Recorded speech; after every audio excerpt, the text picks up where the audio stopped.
Have you ever wondered what the performance difference is when you undervolt your CPU and connecting a cooling pad as opposed to not doing so? Well, that's exactly what I tested today. So sit down, strap in, let's go. Right guys, as mentioned in the intro, I'll be comparing a laptop's performance when it's connected to a cooling pad and has a decent undervolt versus when I disconnect the cooling pad and I set my undervolt to 0 and 0. So there's no offset, so no undervolt is applied. So I'll just show you what my undervolt settings are quickly. For my core, I undervolt to minus 160 millivolts, and then on my cache, I undervolt to minus 99.6. So what I did is I set both of these to 0 and 0 when I switched off the undervolt, obviously. And then just to show you quickly, in terms of the consumption, there's actually quite a big difference. I was unaware of the fact that it was actually quite this dramatic, but on the left is not undervolted, no cooling pad. On the right is undervolted with the cooling pad. And the one thing you can see, okay, I'm using GeForce Experience, so the temperatures here are a little bit out of whack. It's not 100% accurate, but one thing that you can see that is quite accurate is the fact that the CPU is consuming much more wattage when it's not undervolted, and it's using a shitload less of wattage when it is undervolted. It's anywhere between 8 to 10 watts less with the undervolt. So you can see in terms of consumption, there's a dramatic improvement when you do undervolt. But before I get to my results, guys, if you are subscribed to the channel, please just make certain you have all notifications set, so that when I do drop a new video, you are notified instantaneously. Like the video, share the video, comment on the video. If you're not subscribed to the channel, please consider subscribing by the end of the video. And then what I will do is I'll put a link to the full CPU optimization guide. If you're not subscribed and you want to unlock undervolting in a 10th generation or newer CPU, step 1 in this video will show you how to do that. And then in this category, I've got a whole bunch of Throttlestop optimization guides where you can follow and apply your undervolt to your heart's content. But you guys are not here for that, you're here for those results. So guys, as mentioned, undervolt plus cooling pad on versus off. So normally what I do is I do a benchmark, I measure average 1% lows and 0.1% lows. But because we are dealing with temperatures of undervolting and cooling pad on versus undervolting and cooling pad off, I added in a maximum GPU temperature for my benchmark, maximum CPU temperature for my benchmark, and then add a little up, and I got to an average CPU and GPU temperature here for undervolt on respectively and undervolt off respectively. But before I get to my results, guys, all my games are tested at medium settings with the exception of the newer games. They are on low. I do test on GTX 1650 laptops, so my laptop is really struggling with the newer games. I use FSR 2.0 or 2.1 set to quality, and as mentioned, I do test on GTX laptops. So if you've got RTX, probably a RTX 3060 and up, you might find that your results may vary, not in terms of numbers, but in terms of relationships to the types of tests that I'm doing.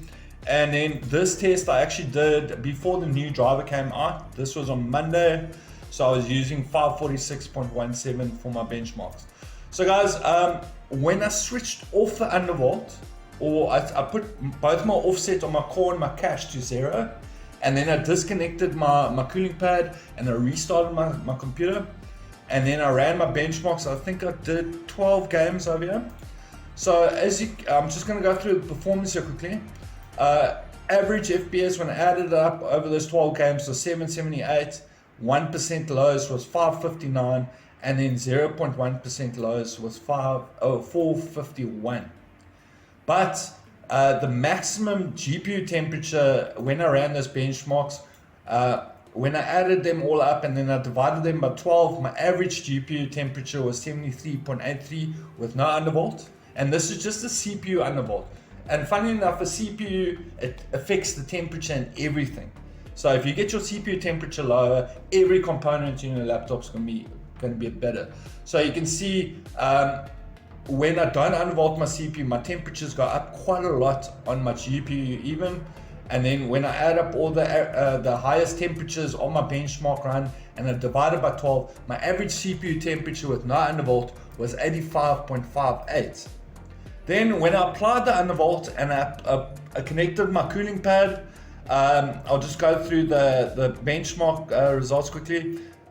When I added up all the average FPS, I got to 790. So you can see there's quite a nice uptick in average FPS.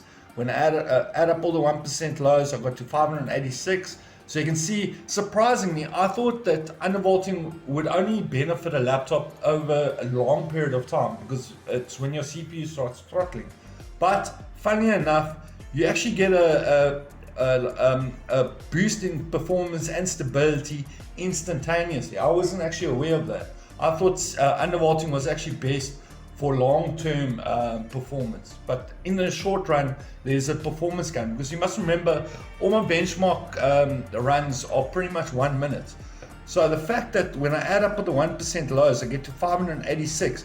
When I compare the undervolt on plus cooling pad versus the undervolt off without the cooling pad, you can see there's a 19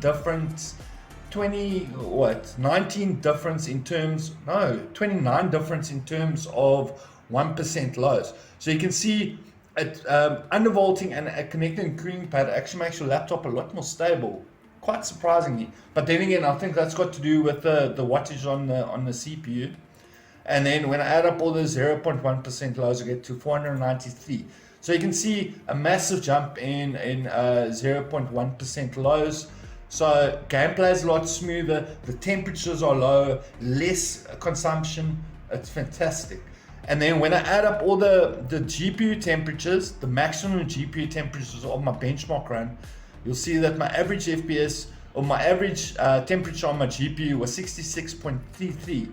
Now when you compare that to 73.83, just by undervolting my CPU, my GPU temperatures on average are going down by 7 degrees. That's massive. And then when I do the same thing, I added up all the maximum temperatures on my CPU for all my individual benchmarks. I added them up, divided them by 12, and then my average temperature on my CPU was 72.75. So you can see that's almost a 13 degree drop in temperature on my CPU and a 7 degree drop on my GPU just by undervolting my CPU. This is exactly why my most popular videos on my channel are about undervolting, because undervolting is literally the biggest performance boost you can give your laptop, other than installing an SSD and getting a better GPU. But then again, you're not going to be able to buy a better GPU for a laptop. I'm rambling. Anyways guys, so as you can see, by connecting a cooling pad and having a decent undervolt, you're increasing your average FPS, you're drastically increasing your 1% lows, you're very much increasing your 0.1% lows, and by applying undervolting your CPU, you're dropping your CPU temperatures, but you're also dropping every other component's temperature in your laptop.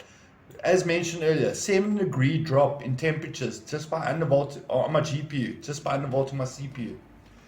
Anyways guys, thank you so much for watching. If you enjoyed this video, be sure to smash that like button. If you have any questions, please hit me up in the comment section. As always guys, if you're still watching and you haven't subscribed as of yet, now's the time to do so. Have a good evening. It's people like you. Cheers.